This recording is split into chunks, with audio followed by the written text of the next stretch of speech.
I have type 1 diabetes and I have done for about 9 years. And in this video, I'm going to tell you how I got diagnosed with type 1 diabetes at 12 years old.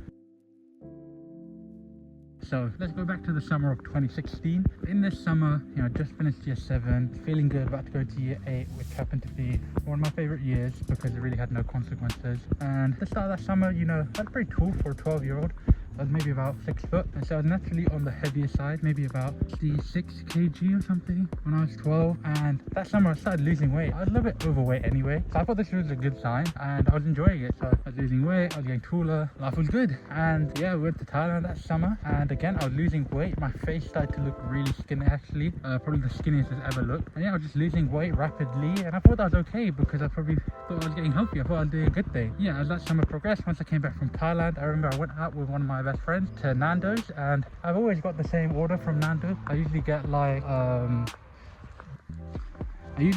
10 wings from Nando's and 2 sides, and then I usually finish it every time. But that time when I went, I just couldn't finish it because I just had no appetite that time when I ate, and that was something that was very unique. I usually have a very big appetite, and yeah, that was a big deal because that's an order I'd usually finish quite easily, and that time I just couldn't finish it. So not only was I losing weight, but I was also losing my appetite quite a bit. That was a meal I've been having for maybe like 4 or 5 years. So going through puberty, I was quite surprised that I was actually struggling. It's probably the first time I've ever struggled with that meal. And then later on in the year, I would always be needing to go to the toilet, even when I barely drink any water. So let's say I was leaving someone's house, I go to the toilet, and within 5 minutes, I'd be desperately bursting to go to the toilet. And that was something that was really new. It's kind of something that started to happen without fail, and I started to be a bit of a nuisance to my parents. I remember I went out to see the Eiffel Tower with my grandma and my mum and dad, and my grandma was getting so annoyed at how often I was having to go to the toilet and disrupt the trip. I remember I had to pay to go to the toilet once, and at that point, my grandma was like, you got to get this sorted. And so once we did that, we booked an appointment with a GP. And then another symptom that I was having was I would wake up in the middle of the night with my tongue being dry, almost like a leathery texture. I was so dehydrated. I'd never been this dehydrated in my life. My tongue genuinely felt dry. It felt like I could feel every single individual taste bud, and this would happen every single night, even if I would wake up during the night to eat, to drink water. So I was having a new regular occurrence, which would just be waking up every night dehydrated, maybe in the middle of the night or just in the morning, regardless of how much water I drank the night before. So those were my 4 core symptoms before I started going to the GP. I was rapidly losing weight, I was very dehydrated, I'd lost my appetite, and I was needing to go to the toilet basically without even drinking water.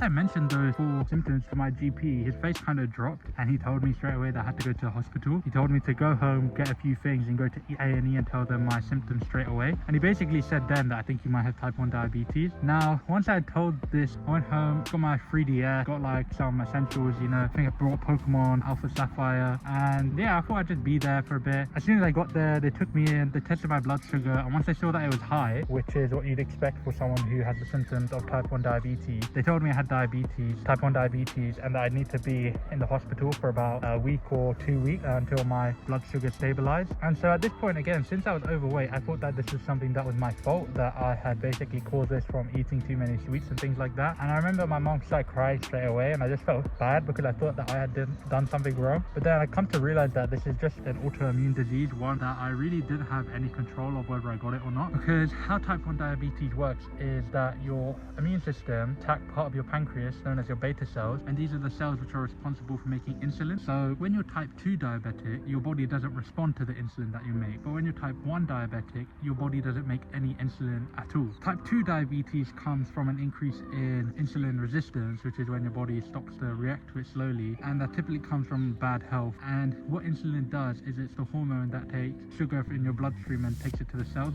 so that you can have energy. But with my body no longer makes insulin, so sugar just accumulates in my bloodstream with no insulin to take it away. So now as a type 1 diabetic, my job is basically to act as my pancreas. I test my blood sugar, see how much insulin I'm going to need based on what my blood sugar is, and then how much carbs I'm going to eat. And I basically do the job of a pancreas for myself, whereas for someone who's type 2 diabetic, their job is to try and make their body react more to the insulin that they make. So this could be by losing weight, or by going to exercise, or refining their diet so that they're less desensitized to the insulin. And so yeah, this type 1 diabetes will never go away. all that I can do is get a better mastery of it. But yeah, that was how I got type 1 diabetes. It was not anything that I actually did myself. It was instead just my body just making a really big mistake and these symptoms coming into fruition. And really, the reason why I didn't go into a coma because of this was basically because my grandma telling my mum to book a GP appointment for me.